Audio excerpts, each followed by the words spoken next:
ನಮಸ್ಕಾರ ರೀ. ಹೆಂಗದಿರಿ ಎಲ್ಲರೂ? ತನ್ವೀಸ್ ಕಿಚನ್ಗೆ ಎಲ್ಲರಿಗೂ ಸ್ವಾಗತ. ಇವತ್ತಿನ ವಿಡಿಯೋದಾಗ ಸಿಂಪಲ್ಲಾಗಿ ಕೇವಲ 5 ನಿಮಿಷದಲ್ಲಿ ಸ್ವೀಟ್ನ ಯಾವ ರೀತಿ ಮಾಡೋದು, ಅದು ಗ್ಯಾಸ್ನ ಉಪಯೋಗಿಸ್ದೆ ಗ್ಯಾಸ್ನ ಹಚ್ಚದೆ ಸ್ವೀಟ್ನ ಯಾವ ರೀತಿ ಮಾಡೋದು ಅಂಥೇಳಿ ವಿಡಿಯೋನ ತೋರ್ಸಾಕತ್ತೇನೆ ರೀ. ಈ ಸ್ವೀಟ್ ಮಾಡೋಕ್ಕೆ ಜಾಸ್ತಿ ಏನು ಇಂಗ್ರೀಡಿಯೆಂಟ್ಸ್ ಬೇಕಾಗಿಲ್ಲ. ಕೇವಲ ಚುರುಮುರಿ ಇದ್ರೆ ಸಾಕು, ಈ ಸ್ವೀಟು ರೆಡಿಯಾಗಿ ಹೋಗುತ್ತೆ. ಸ್ವೀಟ್ನ ತಿನ್ನಬೇಕು ಅಂತ ಆಸೆ ಆದಾಗ ಈ ಸ್ವೀಟ್ನ ಒಂದ್ಸಲ ನೀವು ಟ್ರೈ ಮಾಡಿರಿ. ನೀವು ವಾಪಸ್ ಬೇಕ್ರಿಗೆ ಹೋಗಿ ಸ್ವೀಟ್ನ ತರೋದೇ ಇಲ್ಲ. ಅಷ್ಟು ಟೇಸ್ಟಿಯಾಗಿ ರುಚಿಯಾಗಿ ಈ ಸ್ವೀಟು ಬರ್ತಾವ್ರಿ. ಅದಕ್ಕೆ ನಾನು ಗ್ಯಾರಂಟಿ ಕೊಡ್ತೇನೆ. ಒಮ್ಮೆ ಈ ಸ್ವೀಟ್ನ ನೀವು ಮಾಡಿ ನೋಡ್ರಿ. ಇದು ಚುರುಮುರಿಯಿಂದ ಮಾಡಿರುವಂಥ ಸ್ವೀಟು ಅಂಥೇಳಿ ಯಾರಿಗೂ ಗೊತ್ತೂ ಆಗಂಗಿಲ್ಲ. ಅಷ್ಟು ಟೇಸ್ಟಿಯಾಗಿ ರುಚಿಯಾಗಿ ಬರ್ತೈತ್ರಿ. ಮತ್ತು ಜಾಸ್ತಿ ಟೈಮ್ನೂ ಬೇಕಾಗಿಲ್ಲ. ಕೇವಲ 5 ನಿಮಿಷದಲ್ಲಿ ಈ ಸ್ವೀಟು ರೆಡಿ ಆಗುತ್ತೆ ರೀ. ಬರೀ ಹೆಂಗಿದ್ರೆ ವಿಡಿಯೋನ ಸ್ಟಾರ್ಟ್ ಮಾಡೋಣ. ಈ ಸ್ವೀಟ್ನ ಹೆಂಗೆ ಮಾಡೋದು ಅಂಥೇಳಿ ನೋಡ್ಕೊಂಡು ಬರೋಣ. ಫಸ್ಟ್ ನಾನಿಲ್ಲೇ 1 ಕಪ್ಪಿನ ಅಳತೆಯಲ್ಲಿ ಅರ್ಧ ಕಪ್ ಆಗುವಷ್ಟು ಸಕ್ಕರೆನ ತೊಗೊಂಡೇನಿ ರೀ. ಈ ಸಕ್ಕರೆನ ಒಂದು ಸಣ್ಣ ಮಿಕ್ಸಿ ಜಾರ್ ಒಳಗೆ ಹಾಕಿ ಪೂರ್ತಿ ನೈಸಾಗಿ ಪೌಡ್ರ್ ಮಾಡಬೇಕು. ಈ ರೀತಿ ತರಿಯಾಗಿ ಇರಬಾರ್ದು ರೀ. ನೋಡಿರಿ, ಈ ರೀತಿ ನೈಸಾಗಿ ಆಗಬೇಕು. ಅಕಸ್ಮಾತ್ ನಿಮ್ಗೆ ತರಿ ಅಂಥೇಳಿ ಅನಿಸಿದ್ರೆ ನೀವು ಇದನ್ನು ಒಂದು ಸಲ ಜರಡಿ ಹಿಡ್ಕೊಳ್ಳೋದು ಒಳ್ಳೆಯದು. ನಾನು ಪೂರ್ತಿ ನೈಸಾಗಿ ಪೌಡ್ರ್ ಮಾಡ್ಕೊಂಡೇನಿ. ನೋಡಿರಿ, ಹಿಂಗೆ ನೈಸಾಗಿ ಪೌಡ್ರ್ ಮಾಡ್ಕೊಂಡಿಂದ ಒಂದು ಸರ್ತಿ ಅದನ್ನು ಸ್ಪೂನ್ ತೊಗೊಂಡು ನೀಟಾಗಿ ಮಿಕ್ಸ್ ಮಾಡಿಕೊಂಡು, ಇವಾಗ ನಾವು ಯಾವ ಕಪ್ನಲ್ಲಿ ಸಕ್ಕರೆ ತೊಗೊಂಡಿದ್ದೀವಲ್ಲ ಅದೇ ಕಪ್ನಲ್ಲಿ ಕಾಯಿಸಿ ಆರಿಸಿದಂಥ ಹಾಲನ್ನು ಹಾಕಿ ಮಿಕ್ಸ್ ಮಾಡ್ಕೊಳಕತ್ತೇನೆ ರೀ.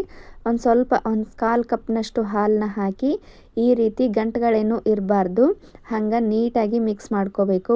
2 ರಿಂದ 3 ನಿಮಿಷ ಈ ರೀತಿ ಮಿಕ್ಸ್ ಮಾಡಿಕೊಂಡ್ರೆ ಇದು ಒಂದು ಕ್ರೀಮ್ ಗತೆ ಆಗ್ತೈತ್ರಿ.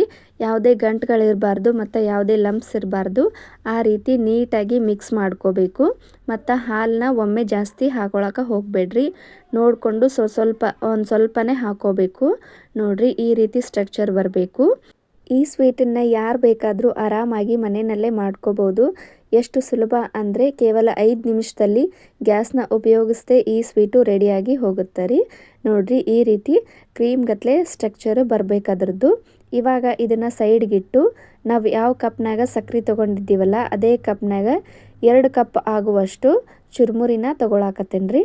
ನೋಡಿರಿ, ಪೂರ್ತಿ 2 ಕಪ್ ಆಗುವಷ್ಟು ಚುರುಮುರಿನ ತೊಗೊಳ್ಬೇಕು.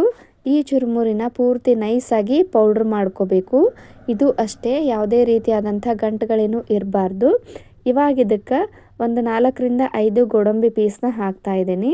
ಗೋಡಂಬಿ ಪೀಸ್ನ ಹಾಕೋದ್ರಿಂದ ಟೇಸ್ಟು ಭಾಳ ರುಚಿಯಾಗಿ ಬರ್ತೈತ್ರಿ. ನೋಡಿರಿ, ಈ ರೀತಿ ನೈಸಾಗಿ ಪೌಡ್ರ್ ಆಗಬೇಕು. ಗಂಟುಗಳು ಅದಾವಂತ ನಿಮಗೆ ಅನಿಸಿದ್ರೆ ಅದನ್ನು ಒಂದು ಸತ ನೀವು ಜರಡಿ ಮಾಡ್ಕೊಂಡ್ಬಿಡ್ರಿ. ಇವಾಗ ನಾನು ಪೂರ್ತಿ ನೈಸಾಗಿ ಪೌಡ್ರ್ ಮಾಡ್ಕೊಂಡೇನಿ. ಅದಕ್ಕೆ ಜರಡಿ ಏನು ಮಾಡ್ಕೊತಾ ಇಲ್ಲ, ಹಂಗೆ ಮಿಕ್ಸ್ ಮಾಡ್ಕೊಳಕತ್ತೇನೆ. ನೋಡಿರಿ, ಈ ರೀತಿ ನೈಸಾಗಿ ಪೌಡ್ರ್ ಮಾಡ್ಕೊಂಡಿಂದ ನಾವು ಕ್ರೀಮ್ ಗತ್ತೆ ಸ್ಟ್ರಕ್ಚರ್ ಮಾಡಿಟ್ಟಿದ್ದೀವಲ್ಲ ಅದರೊಳಗೆ ಇದನ್ನು ಸೇರಿಸಿ ಪೂರ್ತಿ ನೀಟಾಗಿ ಒಂದು ಸ್ಪೂನಿನ ಸಹಾಯದಿಂದ ಈ ರೀತಿ ಮಿಕ್ಸ್ ಮಾಡ್ಕೋಬೇಕು. ನೋಡಿರಿ, ಇವಾಗ ಅದನ್ನು ನಾನು ಮಿಕ್ಸ್ ಮಾಡ್ತಾ ಸ್ವಲ್ಪ ಅದು ತಿಳು ಅನ್ಸಾಕತ್ತೈತಿ.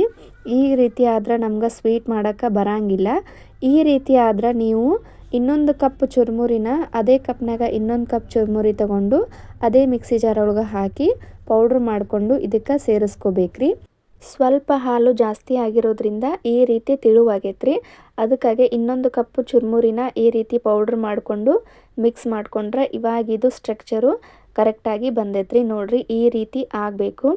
ಈ ರೀತಿ ಪೂರ್ತಿ ಮಿಕ್ಸ್ ಮಾಡ್ಕೊಂಡಿಂದ ಇವಾಗ ಇದನ್ನು ಒಂದು ಪ್ಲೇಟ್ಗೆ ಅಥವಾ ಒಂದು ಟಿನ್ ಇದ್ದರೆ ಟಿನ್ನಿಗೆ ಒಂದು ಸ್ವಲ್ಪ ತುಪ್ಪನ ಸ್ಪ್ರೆಡ್ ಮಾಡಿ ಈ ರೀತಿ ಇವಾಗ ನಾವು ಮಾಡಿಟ್ಟಂಥ ಸ್ವೀಟ್ ಮಿಶ್ರಣನ ಪೂರ್ತಿಯಾಗಿ ಇದಕ್ಕೆ ನೀಟಾಗಿ ಟ್ರಾನ್ಸ್ಫರ್ ಮಾಡಬೇಕ್ರಿ.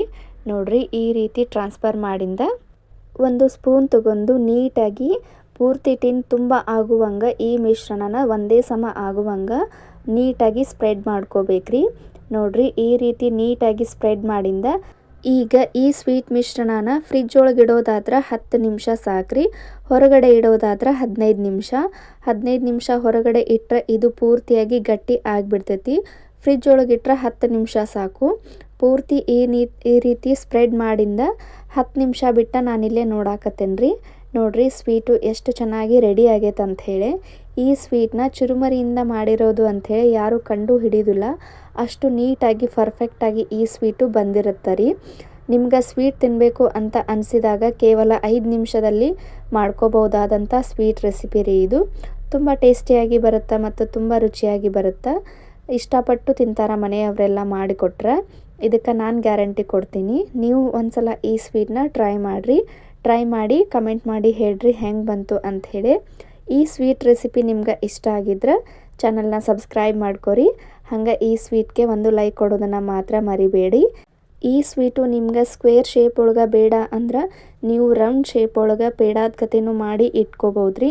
ನಿಮ್ಗೆ ಯಾವ ಥರ ಬೇಕೋ ಆ ಥರ ಆರಾಮಾಗಿ ಮಾಡ್ಕೋಬೋದು. ಈ ರೆಸಿಪಿ ಇಷ್ಟ ಆದ್ರೆ ಗೊತ್ತಲ್ಲ, ಚಾನಲ್ನ ಸಬ್ಸ್ಕ್ರೈಬ್ ಮಾಡ್ಕೊರಿ. ಇದೇ ರೀತಿ ವಿಡಿಯೋಸ್ನ ನೋಡ್ಕೊತ ಇರ್ರಿ. ಮತ್ತು ಮುಂದಿನ ವಿಡಿಯೋದಾಗ ಇದಕ್ಕೆ ಚಲೋ ರೆಸಿಪಿ ಜೊತೆ ಸಿಗೋಣ್ರಿ. ಅಲ್ಲಿ ತನಕ ಎಲ್ಲರಿಗೂ ಟೇಕ್ ಕೇರ್ ಆಫ್ ಆಲ್. ಬಾಯ್ ರೀ.